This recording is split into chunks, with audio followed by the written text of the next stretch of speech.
तो है नमस्कार दोस्तों, यह जो घटना चालू होती है अप्रैल 2024 में। दोस्तों, एक पति को उसकी ही पत्नी और उसके ही देवर ने, यानी कि भाभी और देवर ने मिलकर अपने ही पति को जान से मार दिया। तो दोस्तों, आखिरकार उन लोगों ने उसकी हत्या क्यों की, आज की वीडियो में यह जानने की कोशिश करेंगे। दोस्तों, यह जो घटना है, यह घटना उत्तर प्रदेश के कानपुर जिले की है। कानपुर जिले में एक गांव लगता है खरेसा, और दोस्तों वहीं पर एक परिवार रहता है। परिवार में जो एक बड़ा लड़का होता है उसका नाम दिनेश अवस्थी होता है, और जो उसका छोटा भाई होता है उसका नाम मनोज अवस्थी। और वहीं पर जो दिनेश अवस्थी बड़ा लड़का होता है उसकी एक उसकी पत्नी होती है जिसका नाम पूनम होता है, या उसका एक और नाम होता है उर्फ में जिसके गुड़िया भी कहा करते थे। दोस्तों, इन लोगों का जो घर परिवार था वह ठीक ठाक चल रहा होता है, लेकिन एक दिन एक घटना सामने निकल कर आती है कि दिनेश अवस्थी का हत्या हो गया है। इसके बाद जो उसका छोटा भाई होता है मनोज अवस्थी, और जो उसकी पत्नी होती है गुड़िया यानी कि पूनम, इन दोनों का कहीं पता नहीं चल रहा था। इन दोनों को ये दोनों कहीं मिल नहीं रहे थे। इसके बाद जो पुलिस होती है काफ़ी ज़्यादा छानबीन करती है, और लाश को जो है अनाथ में रख दिया जाता है, पोस्टमार्टम किया जाता है, लाश को जला भी दिया जाता है। लेकिन जो इसकी पत्नी होती है पूनम और जो इसका भाई होता है मनोज अवस्थी, यह दोनों कहीं मिल नहीं रहे थे। इन दोनों को काफ़ी ज़्यादा छानबीन किया जाता है। इन दोनों पर 25-25 हज़ार रुपये का इनाम भी लगाया जाता है कि इन दोनों को जो ढूंढेगा 25-25 हज़ार रुपये मिलेंगे, क्योंकि जो सारा शक था, जो दिनेश अवस्थी के कत्ल का सारा शक था, वह इन दोनों पर ही जा रहा था।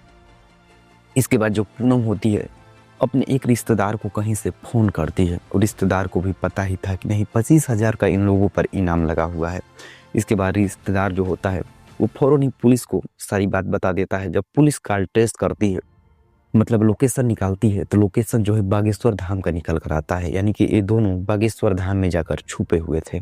इसके बाद पुलिस जाती है, इन लोगों को गिरफ्तार कर ली जाती है।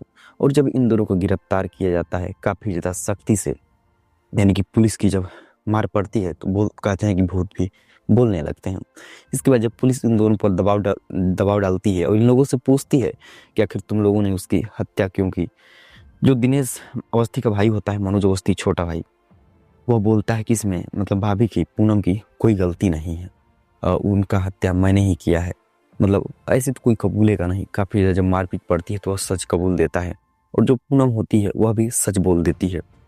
वह बताती है कि हमारे और इनके बीच में अवैध संबंध चल रहे थे, इसके चलते वो जान गए थे, और हम दोनों ने बचने का हमारे पास कोई रास्ता नहीं था।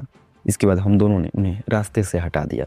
तो दोस्तों, यह जो घटना है, यह घटना उत्तर प्रदेश के कानपुर जिले के खरेसा गांव की है, और अप्रैल के महीने में हुई थी। लगभग 6 महीने के बाद यह दोनों पकड़े गए थे, और इन दोनों के ऊपर कड़ी से कड़ी कार्रवाई हुई और इन दोनों को जेल हो गया।